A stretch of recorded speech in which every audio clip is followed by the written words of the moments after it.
Imagine having exactly 30 minutes to conjure up a fully grown organic French tarragon plant for a Bearnaise sauce. Or, your dinner party is just utterly ruined. Yeah, the pressure is on. Right. Welcome to today's deep dive into a surprisingly funny backyard caper involving two boys, Kesser and Steen.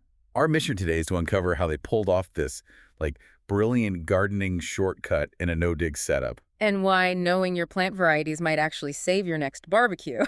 So set the scene for us. Well, Steen's mom wanted fresh tarragon immediately for steak night, and Kesser, with terrifying confidence for a kid standing over an empty plot of dirt, just smiles and tells her it'll be planted in half an hour. I mean, that is just an absolute bluff, but they actually managed to pull off this culinary heist. They really did. They hopped on their bikes, gathered up some empty cans for the deposit money, and just bought a pre-grown organic French tarragon plant straight from the local grocer. Okay, let's unpack this. It perfectly mirrors Jamie Oliver's famous kitchen logic, right? He admits making puff pastry from scratch is a massive waste of time. Oh, absolutely. So you should just buy it. And the boys applied that exact, cheating logic to backyard gardening. Yeah, but that supermarket cheat actually integrates beautifully into the biological mechanics of the no-dig gardening method they were building. Right, because instead of tilling the earth or digging deep holes. Which actually destroys the soil's natural structure, yeah. Exactly. They let the subterranean ecosystem do all the heavy lifting. By leaving the soil undisturbed, beneficial fungal networks and microorganisms build up right under a surface layer of compost. So transplanting becomes incredibly fast.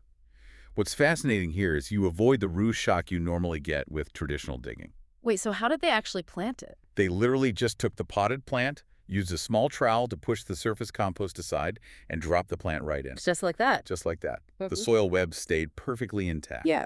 Here's where it gets really interesting, though. Botanically speaking, the grocery store run wasn't just about saving time. Right. It was the only viable way they could give Steen's mom the specific flavor profile she needed for a classic Bearnaise. Because, tarragon isn't just one monolithic herb. Wait, why couldn't they have just planted seeds a month earlier? Well, if they had planned ahead and simply bought a packet of tarragon seeds, they almost certainly would have grown Russian tarragon. Oh, right. Which sprouts beautifully from seeds. It does, but gastronomically, it is essentially worthless.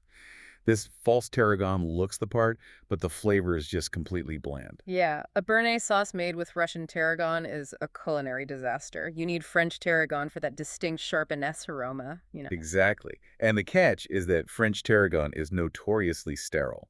It rarely flowers in cooler climates, and it simply doesn't produce viable seeds. Wait, really? So you physically cannot grow French tarragon from a seed packet? No, you can't. If we connect this to the bigger picture, the only way to propagate it is by taking a cutting or dividing the root of an existing plant. Wow.